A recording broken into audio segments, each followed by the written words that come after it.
Hey guys, welcome to my YouTube channel Achievers Academy. मेरा नाम है सचिन और आज मैं आपको पढ़ाने वाला हूं क्लास 9 मैथ्स की एक्सरसाइज 1.4 का क्वेश्चन नंबर 1। तो चलिए स्टार्ट करते हैं। क्वेश्चन नंबर 1 में देखिए हमें क्या बोला गया है।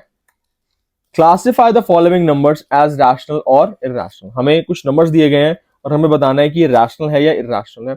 अब एक सिंगल नंबर होता तो हम उसको देख के बता सकते थे कि रैशनल है या इरैशनल। जैसे सपोज सिर्फ 2 होता तो मैं बोल देता कि हाँ भाई ये तो रैशनल है। खाली √5 होता तो हमने पिछली वीडियोस में सीखा है कि कैसे ही √5 क्या है, एक रैशनल नंबर होता है, तो मैं ये भी बोल देता कि √5 क्या है, एक रैशनल नंबर है। बट यहाँ पे 2 माइनस √5 हमें दे दिया, एक एक्सप्रेशन दे दिया, हमें एक कॉम्बिनेशन दे दिया एक रैशनल और इरैशनल का। तो अब हमें ये बताना है कि रैशनल होगा या इरैशनल होगा। तो उसको कैसे करें? इसको करने के लिए पहले हम लोग समझते हैं थोड़े से मैथमेटिकल ऑपरेशंस रैशनल और इरैशनल के। तो पहले रैशनल नंबर्स के देखते हैं हम लोग। छोटी क्लासेस में आपने सीखा होगा ये, ठीक है। सम ऑफ टू रैशनल नंबर्स, अगर दो रैशनल नंबर लें और उन दोनों को सम करें तो क्या आएगा? एक रैशनल नंबर आएगा हमेशा, है ना। कौन सी प्रॉपर्टी बोलते हैं इसको? Closure property. क्या बोलते हैं इसको? Closure property. 7th में 8th में आपने सीखा होगा ये। हम ऐसा बोलते हैं कि rational numbers are closed under addition. इसका मतलब क्या? अगर आप दो रैशनल नंबर्स को प्लस करोगे तो हमेशा जो आंसर आएगा वो एक रैशनल नंबर ही आएगा। आप कोई भी दो रैशनल नंबर ले सकते हैं। सपोज -3 + 2 कितना आएगा? -1 आएगा। ये भी रैशनल, ये भी रैशनल, इसका सम आया, ये भी एक रैशनल है। आप ले लीजिए -4/7 + 3/7 तो कितना आ जाएगा? -1/7 आ जाएगा। ये रैशनल, ये रैशनल, ये भी एक रैशनल है। आप कोई भी दो रैशनल नंबर्स ले सकते हैं, दोनों का आप सम करेंगे तो हमेशा क्या आएगा? एक रैशनल नंबर ही आएगा। सिमिलरली डिफरेंस ऑफ टू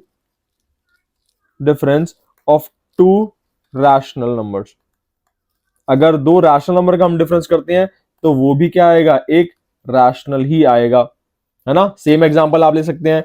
-3 - 2 अगर मैं करूं तो कितना आएगा? -5 आएगा। -4/7 -3/7 अगर मैं करता, -7/7 रिड्यूस होके -1 आ जाता। तो ये देख सकते हैं आप सब क्या थे? ये रैशनल नंबर्स थे, इनका जो डिफरेंस आ रहा है वो भी रैशनल आ रहा है ना। तो हम इसको बोलते हैं कि rational numbers are close under subtraction, है ना। Rational numbers are close under addition, क्योंकि ऐड करके भी क्या आ रहा है? रैशनल नंबर ही आ रहा है। और rational numbers are close under subtraction. अब मल्टीप्लिकेशन देखते हैं। Product of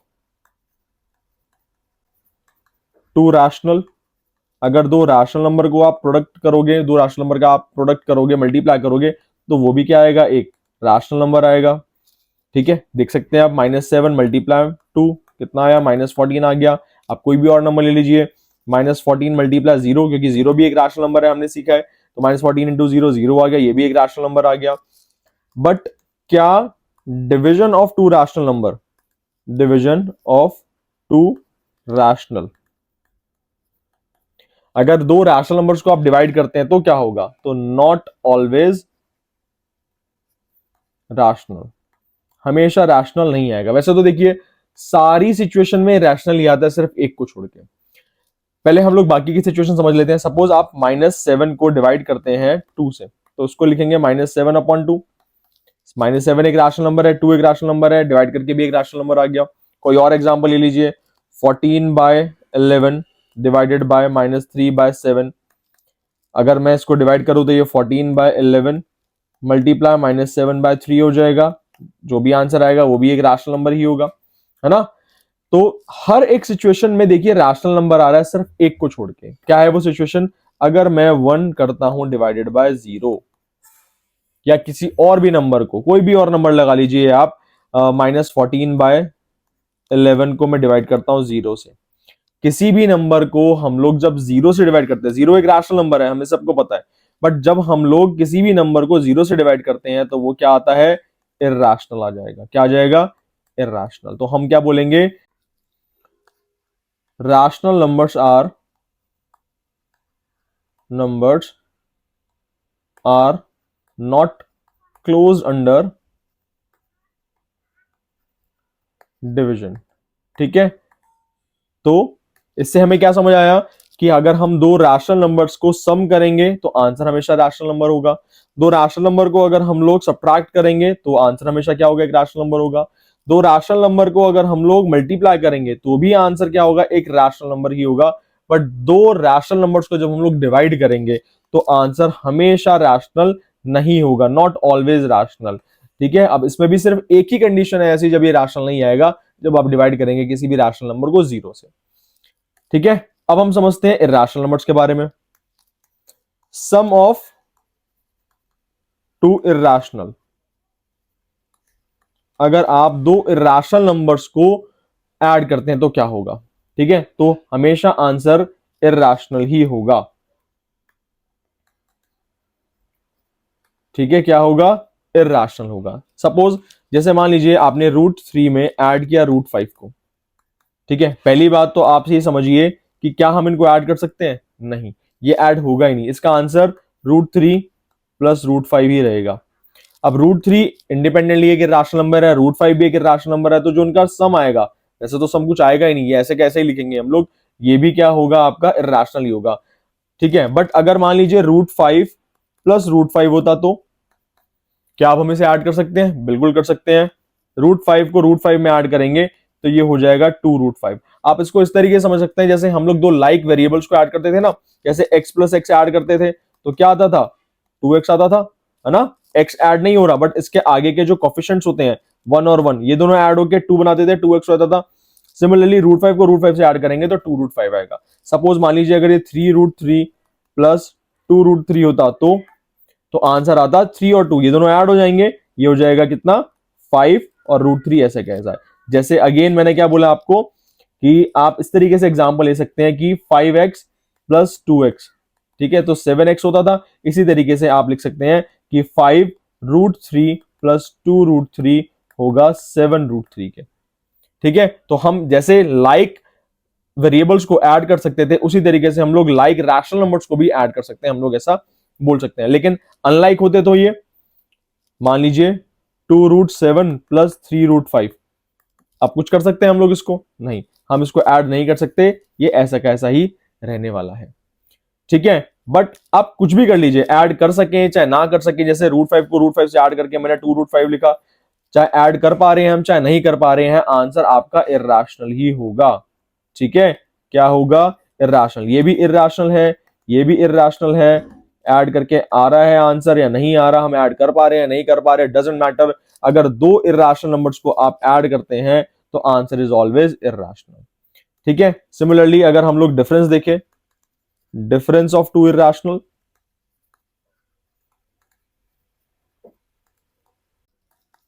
sometimes rational and sometimes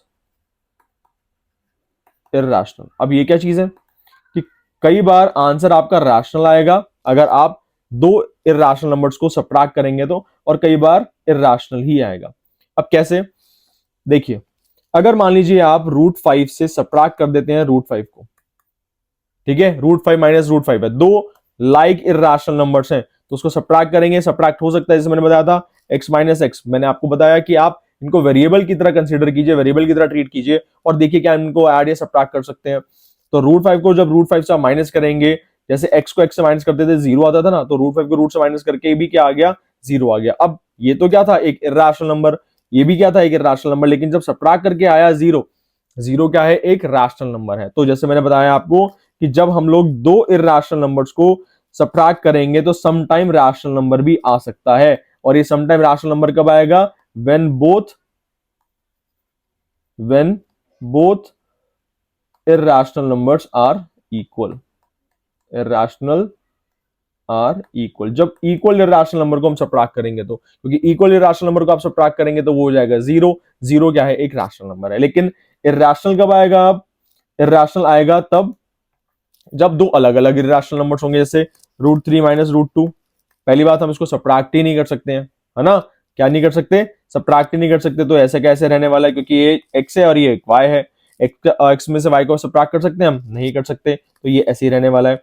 या 3√3 में से माइनस करते हैं हम लोग √3 को, क्या इसको सबट्रैक्ट कर सकते हैं? बिल्कुल कर सकते हैं। इसको इस तरीके से देख लीजिए आप, 3x में से माइनस कर रहे हैं आप x को, तो 3x में से जब x को सबट्रैक्ट करते थे तो क्या आता था? 2x। इसी तरीके से 3√3 से जब आप √3 को सबट्रैक्ट करेंगे तो आंसर आएगा 2√3। अब देखिए, ये एक इर्रेशनल, ये एक इर्रेशनल, और ये भी क्या है? एक इर्रेशनल नंबर आया। ठीक है, तो हमेशा दो इर्रेशनल का डिफरेंस इर्रेशनल ही होगा अगर वो दो अलग अलग नंबर्स हैं तो। लेकिन अगर हम दो इक्वल इर्रेशनल नंबर्स को सबट्रैक्ट करेंगे तो रिजल्ट हमारा क्या आएगा, जीरो आएगा। एंड जीरो क्या है, एक रैशनल नंबर है। √5 की जगह पे 2√7 माइनस 2√7 भी हो सकता था। इसको भी आप ऐसे 2y माइनस 2y की तरह ट्रीट कीजिए। 2y minus 2y zero. Similarly 2√7 minus 2√7 ये भी क्या है, जीरो है। तो कोई भी दो इर्रेशनल नंबर हो सकते हैं वो, अगर वो दोनों नंबर इक्वल है तो उनका जो सब्ट्रैक्शन है, उनका जो डिफरेंस है वो जीरो आएगा, और जीरो क्या हो गया, एक रैशनल नंबर हो गया। ठीक है, अब हम प्रोडक्ट की बात करते हैं। Product of two irrational. ठीक है, अगर हम दो इर्रेशनल नंबर्स को मल्टीप्लाई करते हैं तो क्या होगा, इसका भी same, sometimes rational and sometimes irrational. ठीक है, अब रैशनल कब आएगा, अगेन व्हेन इर्रेशनल्स आर इक्वल, जब इक्वल होंगे वो, और बाकी की सभी सिचुएशन में इर्रेशनल ही आने वाला है।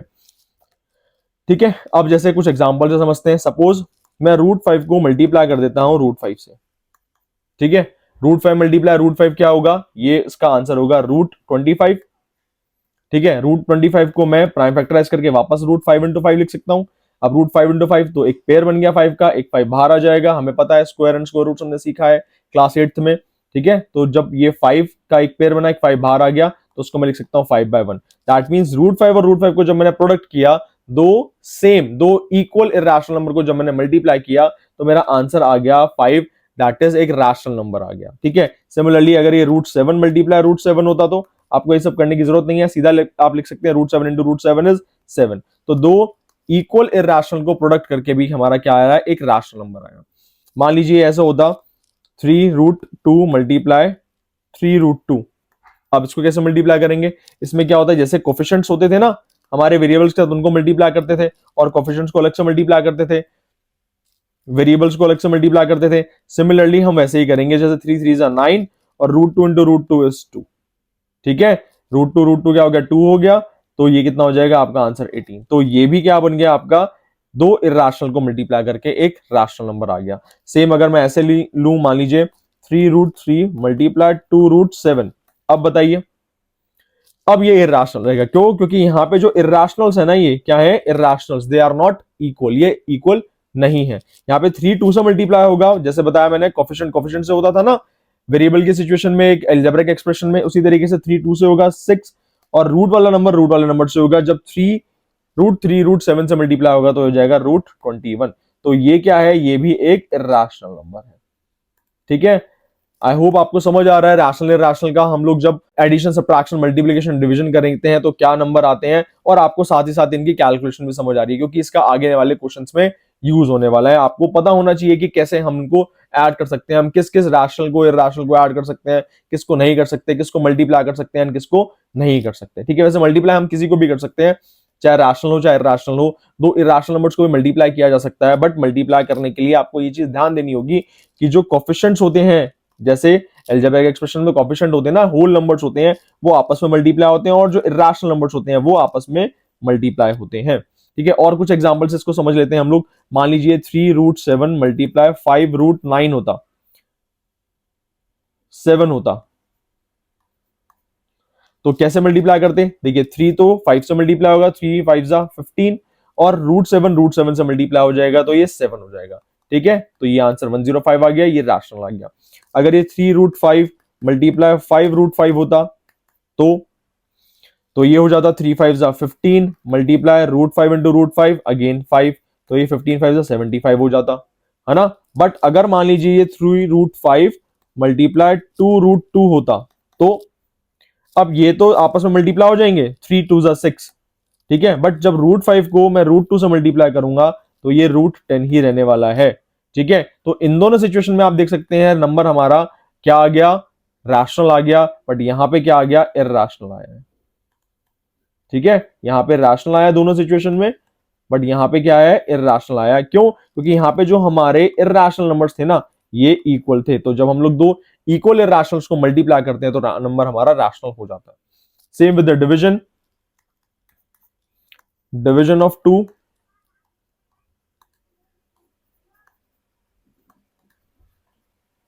इरैशनल।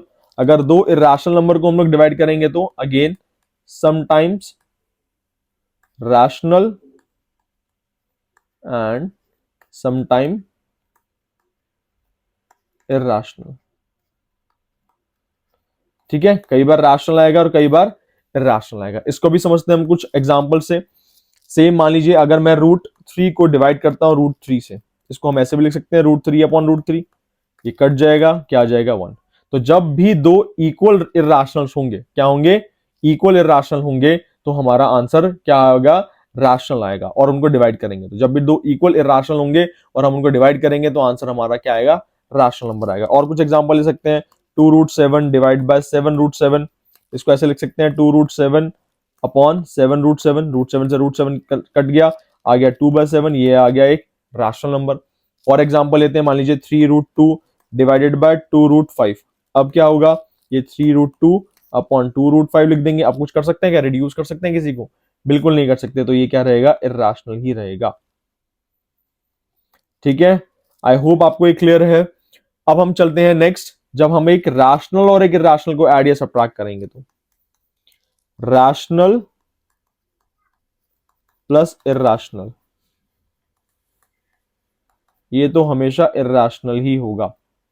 पहली बात, हम इनको ऐड ही नहीं कर पाएंगे। जैसे एक रैशनल नंबर लिया मैंने 3 प्लस इरैशनल नंबर ले लिया √5, क्या आप इसको ऐड कर सकते हैं, नहीं कर सकते। ये ऐसा कैसा ही रहने वाला है और ये क्या है, एक इरैशनल नंबर है। सिमिलरली एक रैशनल सब्ट्रैक्टेड बाय इरैशनल या इरैशनल सब्ट्रैक्टेड बाय रैशनल, कुछ भी कर लीजिए, ये भी इरैशनल ही रहेगा। जैसे 3 माइनस √5 या √5 माइनस 3, आप कुछ भी कर लीजिए, ये क्या रहने वाला है, एक इरैशनल ही रहने वाला है। ठीक है, नेक्स्ट देखिए, हम एक रैशनल को मल्टीप्लाई करें एक इरैशनल से। ठीक है, ये भी इरैशनल होगा। कैसे करेंगे इसको, देखिए 3 मल्टीप्लाई √5, 3 मल्टीप्लाई √5 को हम लोग 3√5 लिख सकते हैं, बट ये क्या रहने वाला है, एक इरैशनल रहने वाला है। और 7 मल्टीप्लाई √2 कर दे तो ये भी हो जाएगा 7√2, ये भी क्या रहने वाला है, एक इरैशनल रहने वाला है। तो हम लोग इनको मल्टीप्लाई करके क्लब करके लिख सकते हैं, है ना। मतलब ये मल्टीप्लाई तो नहीं हो रहा है टेक्निकली, बट इनको ऐसे हम लोग लिख सकते हैं। बट ये रहने वाला क्या है, इरैशनल ही रहने वाला है। नेक्स्ट, एक रैशनल को जब हम लोग डिवाइड करेंगे इरैशनल से या इरैशनल को डिवाइड करेंगे रैशनल से, तो ये भी इरैशनल ही रहेगा। ठीक है, आई होप आपको रैशनल इरैशनल्स के कैलकुलेशंस समझ आए होंगे कि कैसे हम उनको ऐड कर सकते हैं, सब्ट्रैक्ट कर सकते हैं, किसको ऐड किया जा सकता है, किसको ऐड नहीं किया जा सकता। और उनके रिजल्ट से हम लोग ये भी बता सकते हैं कि नंबर जो आया है वो रैशनल था या इरैशनल। ठीक है, अब हम लोग चलते हैं अपने क्वेश्चंस के ऊपर। तो इसका पहला क्वेश्चन था, जैसे कि हमें पूछा गया था, बताइए कि 2 माइनस √5 एक रैशनल नंबर है या इरैशनल है। अभी मैंने आपको बताया क्या हम इनको सब्ट्रैक्ट कर सकते हैं, दोनों को कर ही नहीं सकते। 2 माइनस √5 का हम कोई भी मैथमेटिकल कैलकुलेशन नहीं कर सकते। ये 2 माइनस √5 ही रहने वाला है।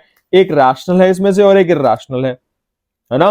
और दोनों का जो डिफरेंस है ये तो पॉसिबल है ही नहीं, तो नंबर क्या आने वाला है इसका, इरैशनल ही आने वाला है।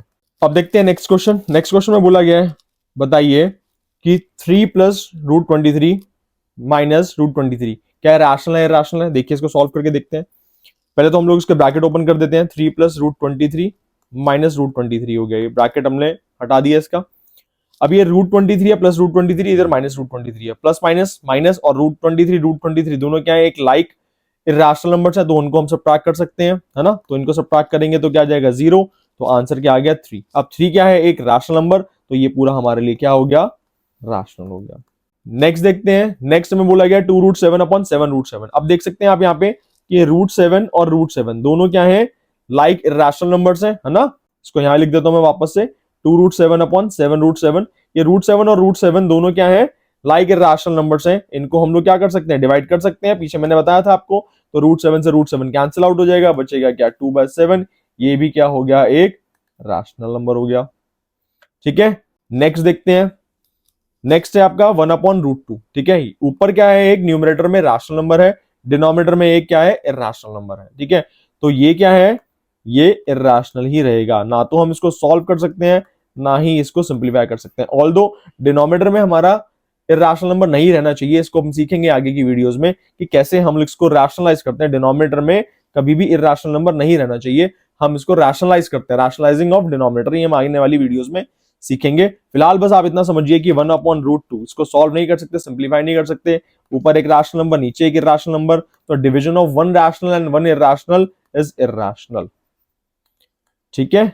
लास्ट देखते हैं हम लोग, लास्ट पार्ट है इसका 2π, ठीक है। 2π क्या होगा, ये भी इर्रेशनल होगा। अब बच्चे बोलेंगे सर ये इर्रेशनल कैसे है भाई, क्योंकि पाई को तो हम लोग 22/7 लिख सकते हैं, इसको सॉल्व करके आ जाएगा 44/7, ये तो p/q के फॉर्म में आ गया, ये तो रैशनल होना चाहिए, है ना। सब लोगों के दिमाग में यही आ रहा होगा, बट नो, पाई जो है वो एक इर्रेशनल नंबर होता है। याद रखना, पाई की वैल्यू हम लोग लिखते जरूर है 22/7, p/q के फॉर्म में जरूर लिख रहे हैं उसको, बट स्टिल पाई क्या है, एक इर्रेशनल नंबर है। और irrational number multiplied by any rational number, अभी मैंने बताया था आपको, irrational multiplied by rational is always irrational, है ना।